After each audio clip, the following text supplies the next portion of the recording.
Welcome to back to my channel high success classes. Back to my channel high success classes. तो दोस्तों आज आज हम बताने वाले हैं 27 तारीख को आप लोगों का क्लास 10th का विज्ञान का एग्ज़ाम होने वाला है। तो मतलब उससे रिलेटेड हम आप लोगों को मतलब कि उससे रिलेटेड मतलब कि क्या मतलब कि क्वेश्चन एग्ज़ाम में आपके ठीक है आपके एग्ज़ाम में कौन कौन से क्वेश्चंस आएंगे उसके लिए हम आपको कुछ क्वेश्चंस बताने वाले हैं जो कि अत्यंत ही महत्वपूर्ण है। इन सभी क्वेश्चनों को आप सॉल्व कर लीजिएगा। ठीक है, सॉल्व क्या है कि हम सॉल्यूशन आप लोगों को दे रहे हैं, बस आपको ओनली वहाँ पर जाकर केवल टिक लगाना होगा। ठीक है, देखिए हम इसमें देखिए मतलब कि 2023 में आप लोगों का क्या है कि ये प्रश्न हमारा हमारा ये विश्वास है कि मतलब कि ये हमारा मतलब 2023 में 100% पूछा जाएगा। इसलिए इन मतलब कि 15 क्वेश्चंस हैं। अभी हम आप लोगों को बता देते हैं कौन कौन से क्वेश्चन अत्यंत ही महत्वपूर्ण है।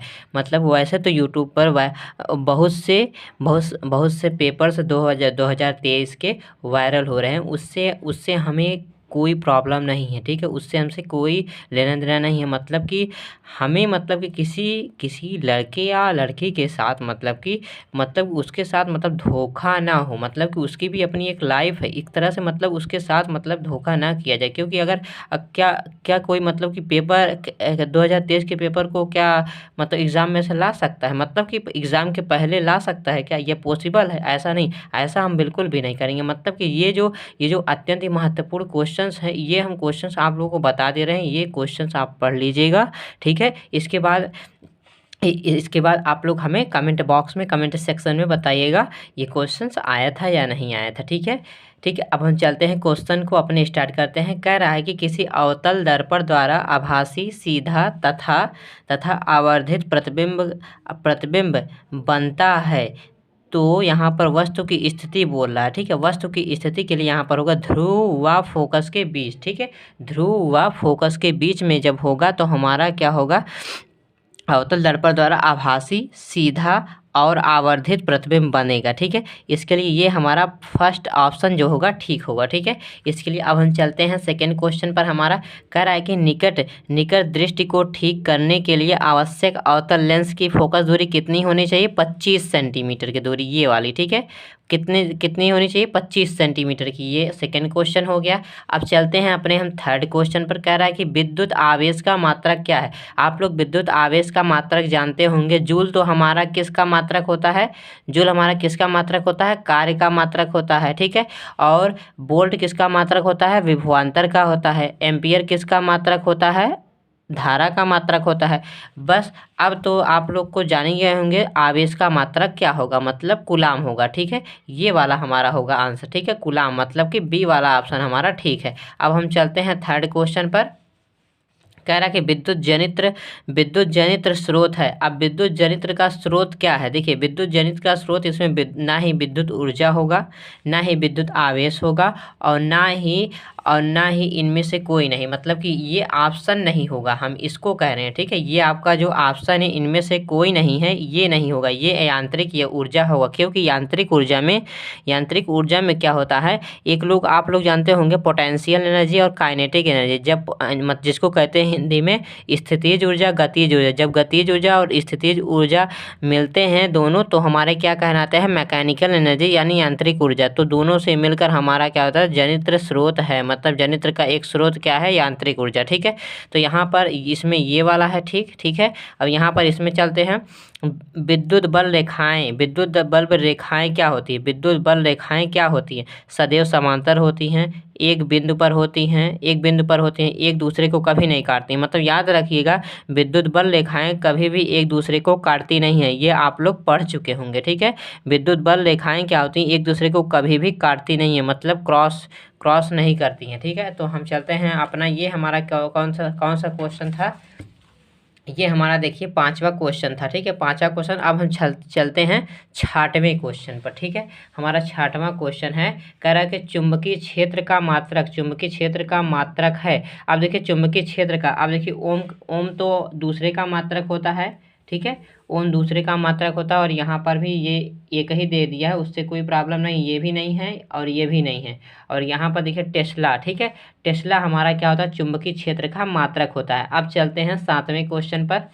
कह रहा है क्यूप्रिक सल्फेट के विलयन में जब लोहे का टुकड़ा डाला जाता है तो आयरन कापर हटाकर फेरस सल्फेट बनाता है, यह अभिक्रिया है। अब देखिए यहाँ पर हटाने की बात की गई है, तो मतलब जहाँ पर हटाने की बात की गई होती है तो हमारा क्या होता है, वहाँ पर हमारा क्या होता है, प्रतिस्थापन अभिक्रिया होता है। मतलब कि जहाँ पर किसी मतलब कि केमिकल को, किसी चीज़ को एक स्थान से दूसरे स्थान पर रिप्लेस किया जाता है तो वहाँ पर हमारा क्या होता है, प्रतिस्थापन अभिक्रिया, ठीक है। अब चलते हैं इसमें हम 8वें क्वेश्चन पर।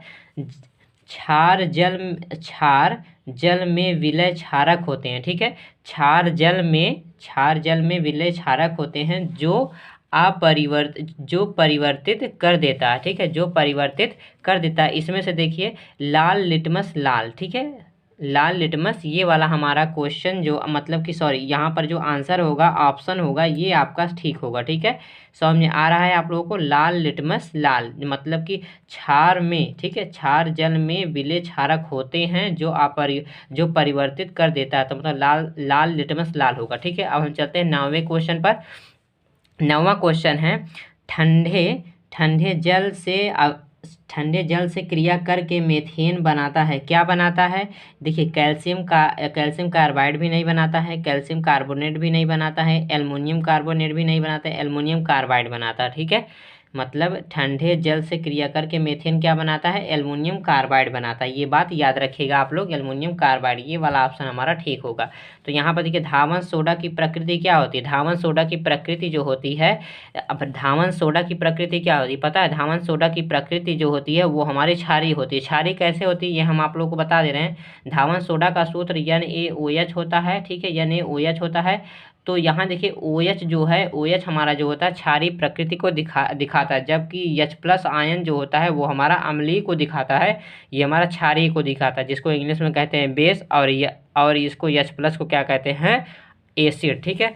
तो यहाँ पर देखिए 11वां क्वेश्चन कह रहा है, निम्नलिखित में से कौन सी धातु साधारण ताप पर जल से अभिक्रिया करती है। निम्नलिखित में से कौन सी धातु साधारण ताप पर, ठीक है, जल से अभिक्रिया करती है। कौन सी धातु, सोडियम जो है जल से अभिक्रिया करती है साधारण ताप पर, ठीक है। यहाँ पर साधारण ताप की बात की गई है, इसलिए सोडियम धातु जो है, सोडियम जो है एक तरह से ये क्या होगी, साधारण ताप पर जल से अभिक्रिया करेगी। ये वाला ऑप्शन आपका चौथा जो है ठीक है। तो हम चलते हैं अपने 12वें क्वेश्चन पर। कह रहा है कि ब्यूटेनोन में क्रियात्मक समूह है। ये देखिए हमारा क्रियात्मक समूह आप लोग पढ़े होंगे कक्षा 10 में, क्रियात्मक समूह क्या है। OH जो होता है हमारा कौन सा होता है, आल ग्रुप होता है, जिसमें जैसे होता है एल्कोहल होता है, इसमें क्या होता है OH लगा होता है, ठीक है, आल ग्रुप, ठीक है। ये हमारा क्या होता है OH। और यहाँ देखिए CHO क्या है, एल्डिहाइड ग्रुप है। और ये हमारा देखिए COO, ये क्या है पता है, ये आपका ऊपर सबसे लास्ट वाला, जब आप क्रियात्मक समूह का मतलब कि वो टेबल देखेंगे तो ऊपर सबसे पहले यही रहेगा, ठीक है, यही सबसे ऊपर रहेगा। ये हमारा हो गया कीटोन, ठीक है, क्योंकि यहाँ पर ब्यूटेनोन है तो यहाँ पर कीटोन का जो मतलब फंक्शनल ग्रुप है, तो एक तरह से ये इस ब्यूटेनोन में फंक्शनल ग्रुप कीटोन का लगा होता है, इसलिए ये ऑप्शन C वाला ठीक है। तो चलते हैं हम अपने 13वें क्वेश्चन पर। तो 13वां क्वेश्चन है लघुखंड ख, ठीक है, निम्नलिखित क्रियाओं में से इसमें, ठीक है, इसमें ऑक्सीजन निकलती है, किसमें ऑक्सीजन निकलती है, प्रकाश संश्लेषण में निकलता है, ठीक है। अब हम चलते हैं अपने 14वें क्वेश्चन पर, ठीक है। कह रहा है कि एक तंत्रिका कोशिका का एक्सान, ठीक है, एक्सान अगली तंत्रिका कोशिका के डेड्राइटो, ठीक है, डेड्राइटो के समीप होता है। दो तंत्रिका कोशिकाओं की इस संधि को क्या कहते हैं, सिनेप्स कहते हैं, ये बात याद रखिएगा, ठीक है, सिनेप्स कहते हैं, फर्स्ट वाला है, ठीक है। ये आप लोग ऐसे टिक लगा लीजिए, ठीक है, या तो आप क्वेश्चंस लिख सकते हैं अच्छे से। यहाँ पर देखिए कह रहा है कि सौर कुकर के पृष्ठभाग को कौन से रंग से यहाँ पर पोता रहेगा, पोता जाता है ताकि वह अधिक से अधिक ऊष्मा को अवशोषित कर सके। अब देखिए सफ़ेद जो होता है, सफ़ेद ऊष्मा को अवशोषित नहीं करता है, ऊष्मा को अवशोषित नहीं करता, ठीक है। और पीला भी कम ऊष्मा को अवशोषित करता है। सबसे कम ऊष्मा को अवशोषित कौन करता है? सफ़ेद। और सफ़ेद का अपोजिट क्या होता है? काला। तो काला सबसे अधिक ऊष्मा को अवशोषित करता है, इसलिए कहा जाता है कि गर्मी में हमें सफ़ेद वस्त्र पहनने चाहिए और ठंड में हमें ब्लैक वस्त्र, मतलब कि काला कपड़ा, ठीक है। तो मतलब कि एक तरह से जो काला कपड़ा होता है ऊष्मा को अवशोषित करता है। तो दोस्तों आज के लिए इतना ही। यदि वीडियो अच्छा लगा तो चैनल को सब्सक्राइब करके बेल आइकन को प्रेस करिए ताकि अपलोड किए वीडियो का नोटिफिकेशन आप तक पहुंच सके। तो दोस्तों आज के लिए इतना ही, हम नेक्स्ट वीडियो में फिर मिलेंगे। आज के लिए इतना ही, जय हिंद।